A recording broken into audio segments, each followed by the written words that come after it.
이 본문 읽으면서 여러분 어떤 생각이 드셨어요? 시험을 당하거든 기쁘게 여기라. 오늘 설교 제목은 야 시험이다. 시험이 오면 기쁘게 여겨라. 여러분 이 말씀 어떻게 들리세요? 진짜 잘 한번 생각해 보세요.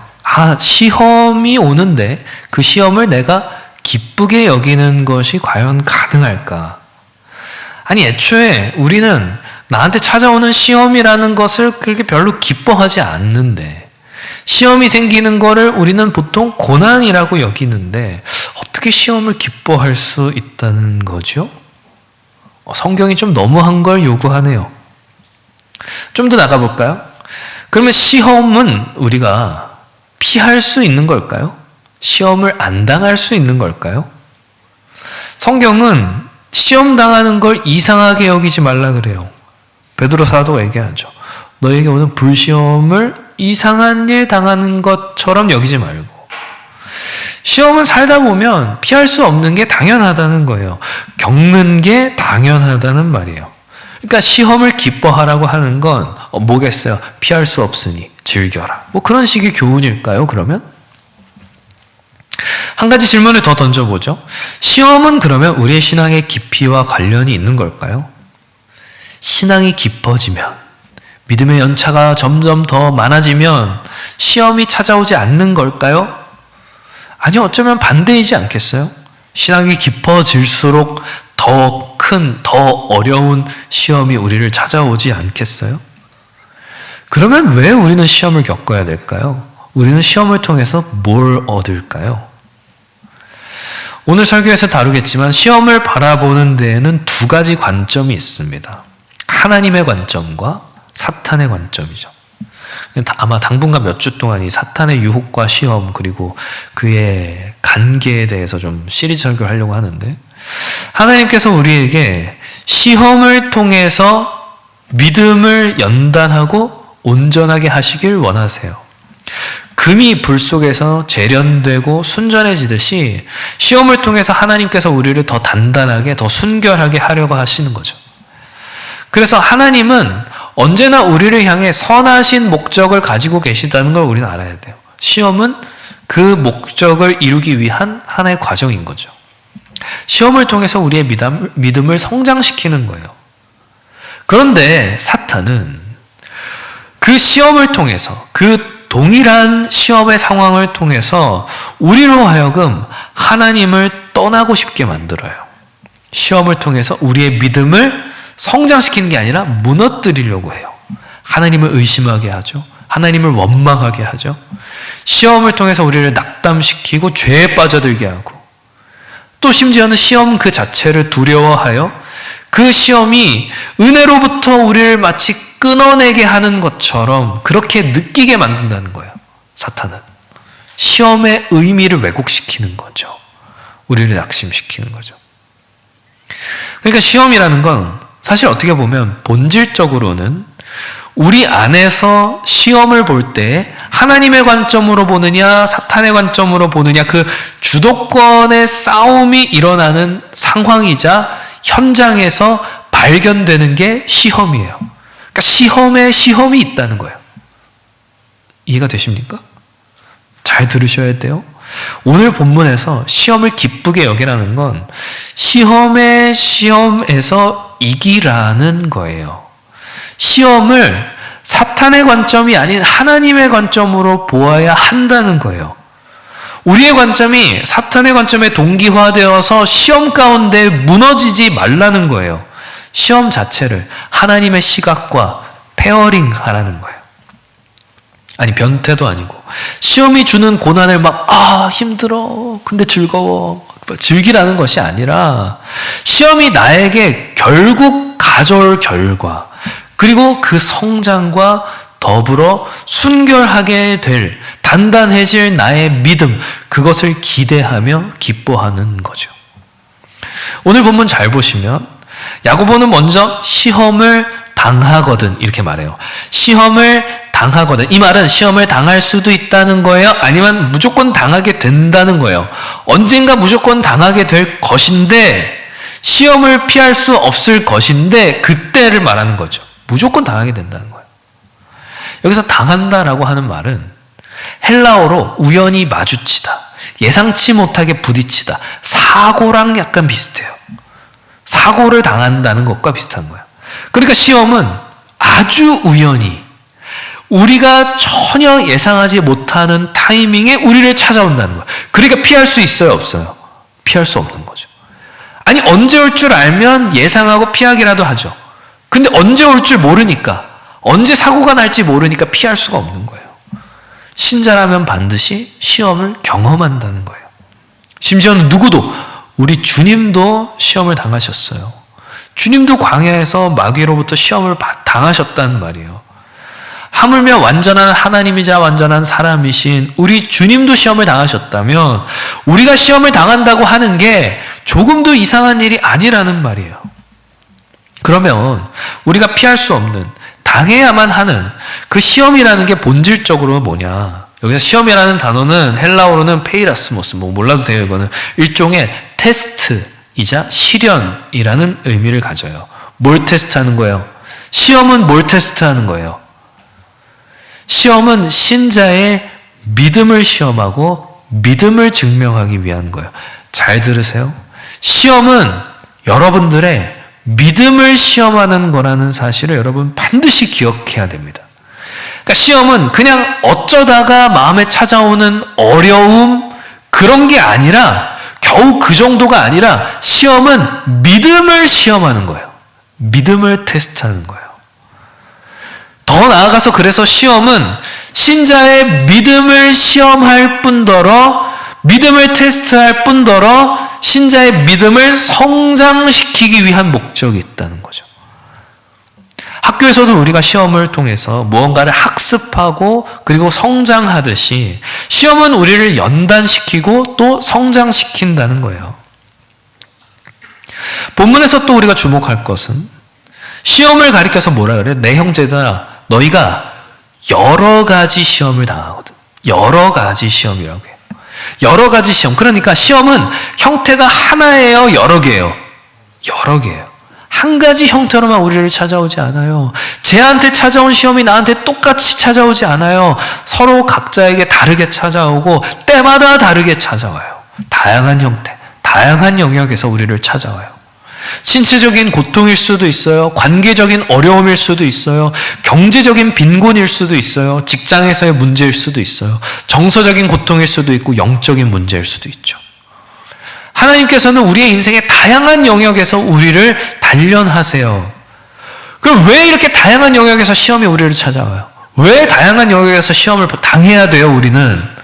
제가 아까 뭐라 그랬어요? 시험은 뭘 시험하는 거다? 믿음을 시험하는 거다. 그러니까 다양한 영역에서 시험이 우리를 찾아온다는 것은, 그 이유는 우리의 믿음이라고 하는 것이 삶의 모든 영역에서의 시험을 견딜 수 있어야 하기 때문이에요. 삶의 모든 영역에서 우리의 믿음이 성장해야 되기 때문이에요. 시험은 믿음을 연단해요. 그래서 오늘 본문에서도 3절에서 너희 믿음의 시련이 인내를 만들어내는 줄 알아. 믿음의 시련이라고 하는 거예요. 믿음의 시련. 여러 가지 삶의 영역에서 우리 믿음은 시험을 통해서 연단돼요. 이 믿음의 시련은 믿음의 정련 또는 믿음의 재련이라고도 볼 수 있어요. 이 믿음이 진짜인지 아닌지를 검증한다는 거예요.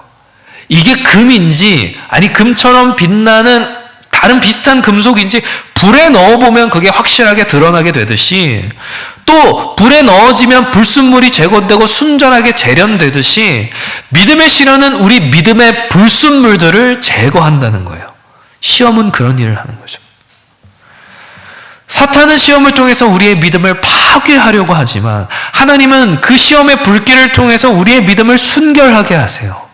이게 시험이 우리에게 주는 아주 특별한 은혜예요. 특별한 은혜. 아브라함에게 독자 이삭을 바치는 시험이 그러했고, 요셉의 인생에 찾아왔던 형들에게 버림받았던 그 고난의 시험이 그랬죠. 억울하게 도망 다녀야 됐던 다윗의 시험이 그러했어요. 다들 그 믿음의 시련을 통해서 인내의 열매를 맺어냈죠. 인내는 포기하지 않고 끝까지 견디는 믿음이에요. 시험을 이길 때, 시험을 견딜 때 우리는 더 성숙해져요. 성숙해진다는 건, 이 성숙이라고 하는 말은 과일이 익는 것과 비슷한 표현이에요. 과일이 익어가듯이 우리는 시험 가운데에서 성숙해져 가요. 다시 말해서 믿음의 성숙은 믿음의 시련, 시험이 없이는 불가능하다는 거예요. 내 믿음이 성숙해지고 싶다? 시험을 겪어야 돼요. 시험 없이 성장하지 않아요. 우리가 오해하지 말아야 될 것은 하나님의 시험과 사탄의 시험이 서로 다른 종류의 시험이 아닐 수도 있다는 거예요. 그러니까 동일한 상황, 동일한 어려움으로 시험이 나를 찾아오는데 그것이 하나님의 관점에서는 신자를 연단하는 과정이고 사탄의 관점에서는 그것이 믿음에서 떠나게 하는 시험인 거예요. 그래서 우리는 시험이 있을 때 사실 이 시험이 사탄이 주는 시험인가 하나님이 주는 시험인가 그것을 분별하려기보다 시험 그 자체에 대해서 분별하려기보다 하나님이 어떤 분이신지를 더 애써 기억해야 돼요. 하나님은 누구신가? 하나님은 어떤 분이신가? 무슨 말이냐면 시험이 왔어요. 근데 시험을 막 쳐다보면서 이 시험 하나님의 관점은 뭐야? 하나님의 관점을 이해하려고 이걸 시험을 보면서 애쓰기보다 하나님이 어떤 분이신지를 묵상함으로써 시험 자체가 옳게 분별되어지는 거예요. 조금 더 쉽게 말하면 이런 거죠. 하나님은 선하신 분이시죠? 아니에요? 저랑 믿는 하나님이 달라요? 하나님 선하신 분이시잖아요. 그죠? 하나님은 우리에게 가장 좋은 것을 주는 분이시죠. 그렇죠? 그 하나님이 우리에게 시험을 줬어요. 그러면 그 시험은 우리에게 필요한 거예요? 필요하지 않은 거예요? 필요한 거죠. 우리가 하나님을 기점 삼아서 시험으로 접근해야 시험에 대해서 옳게 분별할 수 있게 된다는 거예요. 하나님이 기점이 되지 않고 시험이 기점이 되면 시험을 우리는 오히려 분별할 수 없게 돼요. 하나님이 아브라함에게 이삭을 바치라고 한 것은 이삭을 뺏기 위해서일까요? 아니면 아브라함을 믿음의 조상으로 삼기 위해서일까요? 아브라함을 믿음의 조상으로 삼기 위해서죠. 하나님이 어떤 분이신지로부터 생각을 시작하면 시험을 분별하는 것이 크게 어렵지 않다는 거예요. 근데 문제는 뭐예요? 그런데 다만 당장 우리 눈앞에 놓여있는 시험은 너무나도 크고 하나님은 너무나도 작게 보이기 때문에 우리가 자꾸만 눈앞에 놓여지는 시험에 매몰되는 거예요. 하나님을 못 보는 거예요. 시험이 너무 크니까. 시험을 보니까. 하나님은 우리에게 시험을 주세요. 그래서 우리가 시험을 당하거든 기쁘게 여겨야 돼요. 그뿐만 아니에요. 하나님은 우리를 시험 중에 도우시죠. 고린도전서 10장 13절 이렇게 말하네요. 하나님은 미쁘셔서, 그러니까 미쁘사 무슨 뜻인지 알죠? 믿을 만한 분이시다. 신실한 분이시다. 그러니까 미쁘사 널 감당하지 못할 시험 당함을 허락하지 않으신대요. 뿐만 아니라 피할 길 역시도 예비해 주신대요. 무엇까지도 시험을 참는 자에게 주시는 복이 있다는 거예요. 야고보서 1장 12절 시험을 참는 자는 뭐가 있다? 복이 있다. 복을 주신대요. 이 복이 뭐예요? 생명의 면류관을 주신대요. 근데 여기서 시험을 참는 자를 가리켜서 뭐라 그래요? 또 뭐라 그래요? 시련을 견디어낸 자, 또 뭐라 그래요? 주께서 자기를 사랑하는 자들. 자기를 사랑하는 자들. 그 무슨 말이에요? 시험을 참는 자들은 어떤 사람들? 주를 사랑하는 자들. 시험을 견디고, 시험을 참고, 시험을 통과하는 비결은 타고난 인내심이나 어떤 참을성 때문이 아니라 뭐 때문에? 주님을 사랑하는 그 사랑. 그 사랑이 시험을 견디게 하는 거예요. 뿐만 아니라 하나님을 사랑하는 것과 시험을 견디는 건 결과적으로 어떻다는 거예요? 같다는 말이에요. 굉장히 무서운 말이기도 합니다. 왜요? 시험에 든다는 건 우리가 하나님을 사랑하지 않을 때에 그때 우리가 겪게 되는 일이라는 말이에요. 시험을 왜 들어요? 하나님을 사랑하지 않아서 그래요. 이게 얼마나 무서운 일입니까? 하나님의 관점에서 시험을 바라보면 하나님을 기점으로 시험을 바라보면 시험을 감당할 힘도 생기고 그 의미도 발견하게 되고 하나님을 더 사랑하게 되는데 문제는 우리가 그렇게 하지 못한다는 거죠. 왜요? 시험은 보통 예상치 못한 상황에서 갑자기 우리를 찾아오기 때문에 너무나도 거대하게 덮쳐오기 때문에 미처 대비하지 못한 상태로 그 시험을 맞닥뜨리게 되는 거죠.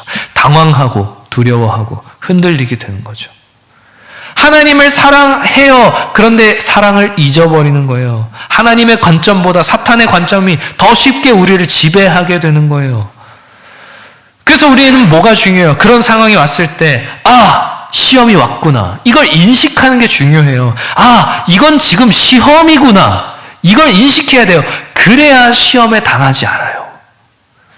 그래야 시험에 넘어지지 않아요. 시험이라는 걸 인식한다면 시험이기 때문에 여기에는 두 가지 길이 있구나. 하나는 하나님의 관점, 하나는 사탄의 관점. 이걸 통해서 하나님이 나를 연단시키려고 하는 것인지 아니면 사탄이 나를 넘어뜨리려고 하는 것인지 그 두 가지 길이 있다는 걸 우리는 분별하는 거죠. 앞서 말했듯이 시험 자체는 동일할 수 있어요. 근데 그걸 어떻게 바라보고 어떻게 반응하느냐가 더 중요하다는 거예요. 시험이 왔을 때 하나님의 관점으로 반응하기 위해서는 우선은 하나님의 말씀을 기억하는 게 중요해요. 하나님의 말씀을 기억해야 돼요. 우리 주님도 말씀으로 시험에서 승리하셨어요. 시험 가운데에도 우리가 하나님의 약속을 붙들고 있어야 돼요. 그래야지 시험에 매몰되지 않아요. 그러니까 여러분 평소에 말씀을 읽고 묵상하는 습관이 시험의 때에 정말 큰 도움이 됩니다. 시험을 겪어본 분들은 아실 거예요. 또 여러분이 눈앞에 아무리 거대한 시험이 여러분을 닥쳐온다 하더라도 하나님을 향한 신뢰를 결코 잃지 말아야 돼요. 잃지 말아야 돼요. 아까도 읽었지만 하나님께서는 우리에게 감당할 수 있는 시험만 허락하세요. 감당할 수 없는 시험은 우리에게 애초에 주지도 않으세요. 그리고 시험에 피할 길도 주신다고 약속하셨어요. 그 하나님을 신뢰하셔야 돼요. 그 신뢰하는 마음을 유지하셔야 돼요. 시험 앞에서도 여전히 하나님은 나의 아버지이시고 하나님은 여전히 나를 사랑하신다는 걸 기억해야 되는, 그걸 믿어야 되는 거죠. 뿐만 아니라 과거에 받은 은혜 역시도 기억해야 됩니다. 하나님은 나를 과거에 어떻게 도우셨는지 그걸 기억하는 거예요. 그 기억을 다시금 되새기는 거예요. 이스라엘 백성들 자신의 앞에 시험이 놓일 때마다 출애굽의 은혜, 과거에 받았던 은혜를 까맣게 잊어버렸어요. 그러니까 매번 눈앞에 목이 마르면 목마르다고 불평하고 배가 고프면 배고프다고 불평하고 뱀이 나를 물면 뱀이 물었다고 불평하고 길이 험하면 길이 험하다고 불평하고 과거의 건 다 잊어버리는 거예요. 그래서 은혜를 기억하는 은혜가 우리에게 필요합니다. 은혜를 기억해야 돼요. 잊지 않아야 돼요. 마지막으로 시험의 목적에 집중하는 겁니다. 하나님이 그 시험을 통해서 우리가 어떻게 반응하시는지를 보고 그 과정 가운데서 우리를 성장시키는 거예요. 그러니까 시험이 왔구나. 시험을 빨리 벗어나야지가 아니라 이 시험을 통해서 하나님 나에게 무엇을 원하시는가? 뭘 가르치시려고 하시는가? 나의 어떤 부분을 성장시키려고 하시는가? 그걸 생각해야 되는 거죠. 그렇게 시험을 바라볼 때 야고보서가 말하는 시험을 당할 때 기쁘게 여기라고 하는 그 명령을 우리가 온전히 따를 수 있게 되는 거예요. 그럼 시험인 줄 알았어요. 시험이 왔구나. 기쁨으로 반응해야 되겠구나. 하나님의 관점으로 내가 이 시험을 봐야겠구나. 그런데 어떻게 기쁨으로 봤지? 여기서 기쁘게 여기다 라고 하는 표현은 헬라어로는 완전한 기쁨으로 여긴다는 의미를 가져요. 완전한 기쁨으로 여긴다. 시험이 왔네? 오늘 설교 제목처럼 야, 시험이다. 완전한 기쁨으로. 가능한 일일까요? 이 말씀을 이해하기 위해서는 우리가 시험이 우리에게 가져다 주는 결과에 집중해야 돼요. 시험 자체가 주는 고통을 즐기라는 말이 아니었어요. 그 변태라고 했어요. 아까 우리가 말했죠. 시험은 우리의 믿음을 연단시키고 인내를 만들어내고 궁극적으로는 우리를 온전하게 한다고요. 그러니까 시험이 우리에게 가져다 줄 결과를 생각하면서 기뻐하는 거예요. 그 결과에 대한 확신이 있어야 되는 거예요. 예를 들어서 이제 겨울도 다 지나갔고 이제 좀 날씨가 많이 덥더라고요. 옷도 이제 점점 더 얇아질 텐데 여러분들이 얇아지는 옷 때문에 다이어트를 해야겠다. 그래서 다이어트를 한단 말이에요. 열심히 운동을 한단 말이에요. 힘들어요? 안 힘들어요? 안 힘들어요? 힘들죠. 열심히 운동 힘들잖아요. 여름에 한 치수 작은 옷을 입기 위해서. 그런데 내 힘든 고통과 이 운동 너머에는 한 치수 작은 옷이 있다고 하는 그 확신이 있다면 기쁨으로 그 고통을 감당하는 자들도 있지 않겠어요? 그렇지 않겠어요? 더 큰 기쁨이 뒤에 있다는 걸 알기 때문이죠. 지금의 고통과 피할 수 없는 기쁨이. 그 확신이 있기 때문이죠. 확신이 있어야 된다는 겁니다. 바로 그 확신이. 시험 뒤에 우리의 성장이 있다고 하는 확신이. 오늘 본문이 뭐라 그래요? 시험이 3절 보니까 믿음의 시련이 인내를 만들어낸대요. 인내를 만들어낸대요. 여기서 말하는 인내는 그냥 무조건 참는 게 아니에요. 여기서 말하는 인내는 어려움 속에서도 전진하는 능력이에요. 헬라어로는 휘포모노라고 하는데 견디면서 앞으로 나아가는 거. 그러니까 막 맞바람이 막 부는데 그 맞바람을 뚫고 앞으로 전진해 나가는 능력이에요. 이게 인내라고요. 그냥 바람이 온다 참고 견디고 가만히 있는 것이 아니라 뚫고 나가는 거예요. 그게 인내라는 거예요. 시험은 우리로 하여금 그 인내의 근육을 키워줘요. 앞으로 전진해 나가면서 더 거센 바람에도 전진할 수 있는 능력을 준다는 거예요. 여러분 생각해 보세요. 근육은 어떻게 커요? 근육은 어떻게 커요?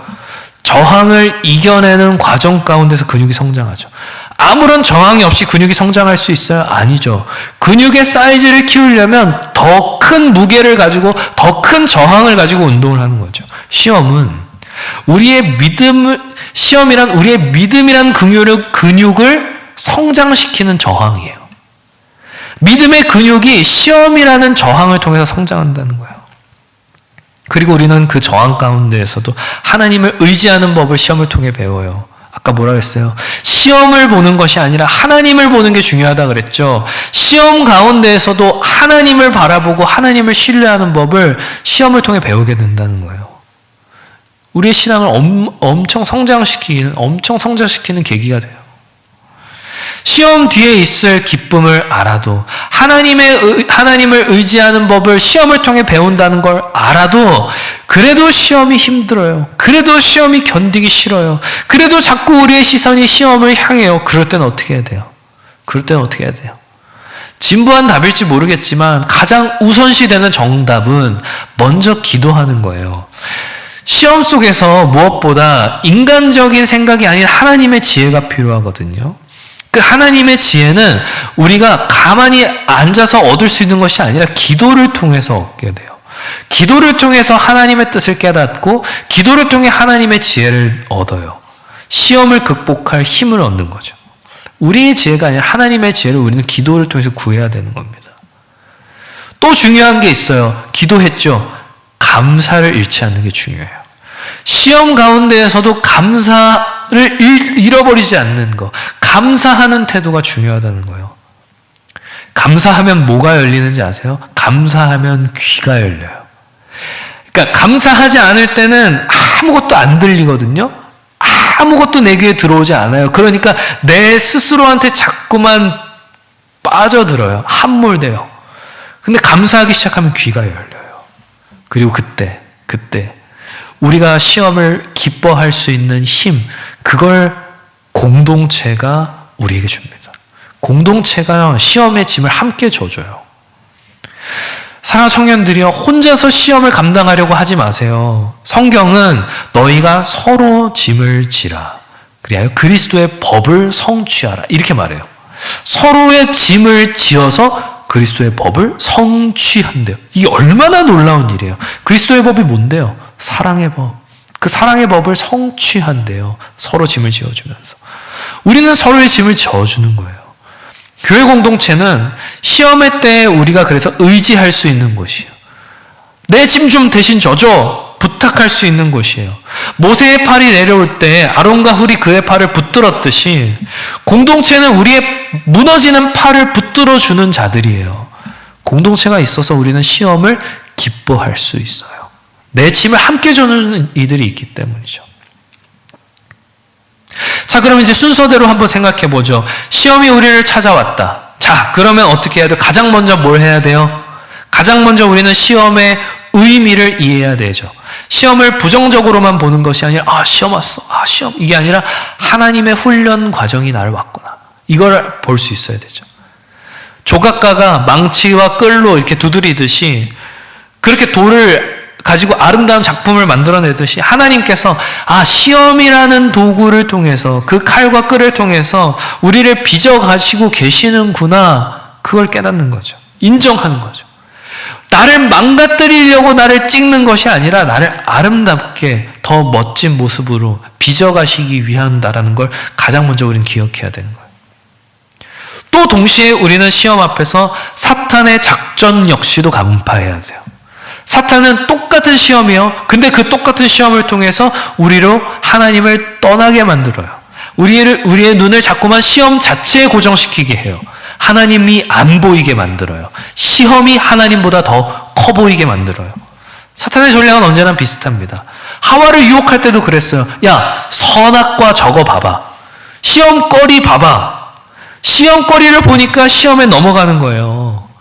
선악과가 아니라 하나님을 봤었으면 시험에 안 넘어갔어요. 그러니까 우리는 시험거리에서부터 우리의 시선을 돌려야 돼요. 하나님께로. 그래야 시험을 분별할 수 있어요.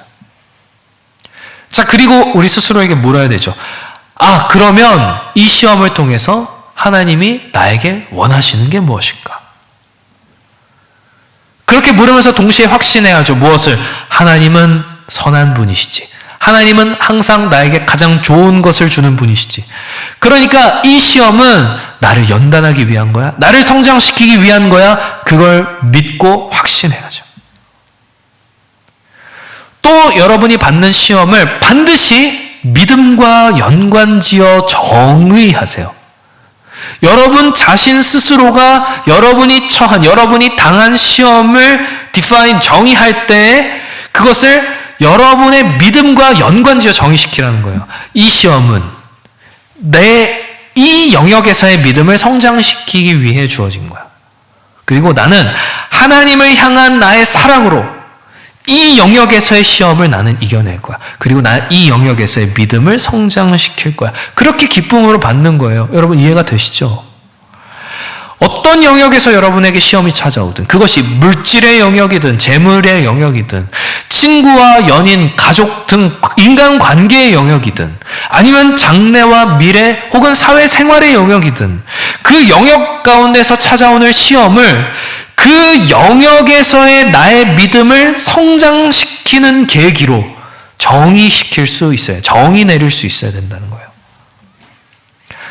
그리고 자꾸만 내 눈앞에 크게 보이는 시험을 보지 않기 위해 눈을 감고 기도하는 거죠. 눈을 감는 거예요.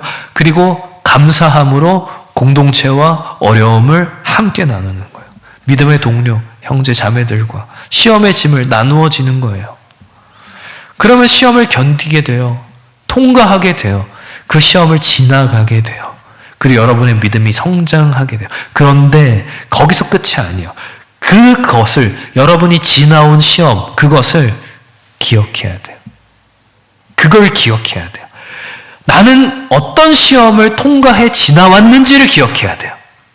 그 시험 가운데서 하나님이 나에게 베푸신 은혜, 내가 성장했던 영역, 나를 시험에 들게 했던 사탄의 유혹 방식, 그것들을 기억하는 거예요. 적어도 좋아요. 기억하는 거예요. 그것 역시도 가능한 선에서 공동체와 함께 나누며 유익을 공유하기도 하고 여러분 스스로가 다음번에 비슷한 시험이 찾아올 때에 그것을 이겨낼 수 있고 다시 한번 힘을 낼 수 있고 그런 동기가 되는 여러분의 자산이 되는 겁니다.